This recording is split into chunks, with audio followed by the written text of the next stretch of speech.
बालेश्वर जिला Bhograi block BJP पक्षर Narayanpur ठारे एक मिश्रण पर्व अनुष्ठित करा जायछि। एथिरे बीजेपी विधायक प्रार्थी आशीष कुमार पात्र जोगदे केंद्र में मोदी सरकार जन कल्याण योजना विषय आलोचना करथिले। एहा सहित विरोधी कांग्रेस और राज्य बीजेडी सरकार जनमरण नीति को कड़ा समालोचना करथिले। एही अवसर में शासक बीजेडी और कांग्रेस दलर शताधिक नेता और कर्मी दल छाड़ी बीजेपी रे शामिल होइथिले। सेमानकु विधायक प्रार्थी आशीष कुमार पात्र उत्तरीय और टोपी पिंधाई दल को स्वागत करथिले।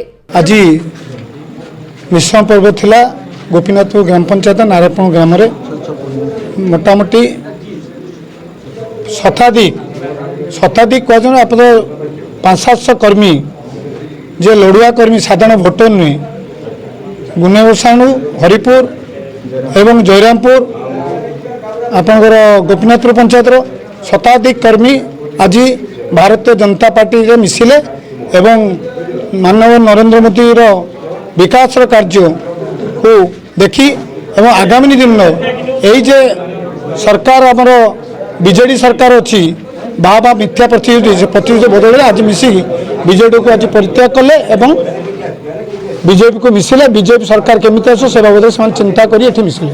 जलेश्वर चिन्मय कुमार दास की रिपोर्ट खबर ओडिशा।